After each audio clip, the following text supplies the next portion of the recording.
ಅಂದ್ರೆ ನಾನು ಇದನ್ನು ಚೇನ್ ಎಂಟ್ರ್ಯಾಪ್ ಆಯ್ತು ಅಂತ ನನಗೆ ಎಷ್ಟು ಗೊತ್ತಿತ್ತು.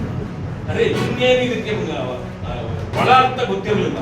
ಈಗ ಕಾಂಗ್ರೆಸ್ನವರು ಒಳಾರ್ಥ ಜನರಿಗೆ, ರಾಜ್ಯಕ್ಕೆ, ದೇಶಕ್ಕೆ ಹೇಳ್ಕೊಡಕ್ಕೆ ಪ್ರಾರಂಭ ಮಾಡಿದ್ದಾರೆ. ಅದರಿಂದ ಇದರಲ್ಲಿ ಯಾವ ಕೈವಾಡ ಯಾವ್ದಿದೆ ಅನ್ನೋದು ಹೇಳ್ತಾರೆ. ಏನೋ ಸಿಡಿ ಫ್ಯಾಕ್ಟ್ರಿ ಇದೆ ಅಂತೆ, ಆಮೇಲೆ ಪೆನ್ ಡ್ರೈವ್ ಫ್ಯಾಕ್ಟ್ರಿ ಇದೆ ಅಂತೆ. ಎಲ್ಲರಿಗೂ ನನ್ಗೆ ಗೊತ್ತಿಲ್ಲ. ಈ ಮುಖ್ಯಮಂತ್ರಿಗಳಿಗೆ ಸ್ಪೋರ್ಟ್ನಲ್ಲಿ ಬಾಲಿದೆ. ಈಗ ಅವರು ಗೋಲ್ ಹೊಡಿತಾರೋ ಇಲ್ಲ ಅವರೇ ಗೋಲ್ ಹೊಡ್ಕೊತಾರೋ ನೋಡೋಣ. ಯಾರೇ ತಪ್ಪು ಮಾಡಿ, ಯಾರೇ ಬಾಬಾ ಸಾಹೇಬ್ ಅಂಬೇಡ್ಕರ್ ಅವರ ಸಂವಿಧಾನ ವಿರುದ್ಧವಾಗಲಿ, ಅಂಬೇಡ್ಕರ್ ವಿರುದ್ಧವಾಗಲಿ ಮಾತಾಡಿದ್ರೆ ಈಗಿಳಿದು ಅವರ ವಿರುದ್ಧ ಹೋರಾಟ ಮಾಡಿದ್ರು. ನಾವು ಮಾಡಿದ್ರು ಕೂಡ ಮಾಡಿ ಅಂತಕ್ಕಂಥ ಮಾತನ್ನ ಹೇಳಲಿಕ್ಕೆ ಬಯಸ್ತೇನೆ.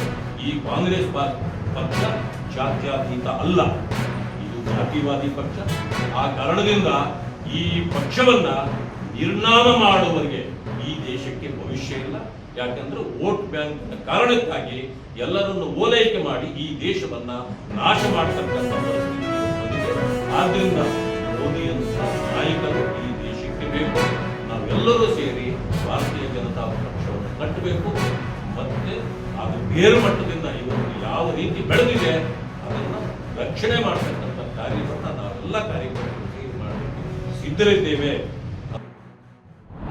इस उद्योग नीति के अंतर्गत राज्य की प्राथमिकताओं एवं राज्य के औद्योगिक विकास गति प्रदान करने के लिए उद्यमों के राज्य में स्थापना को प्रोत्साहित करने के लिए आकर्षक प्रावधान के लिए किए गए हैं।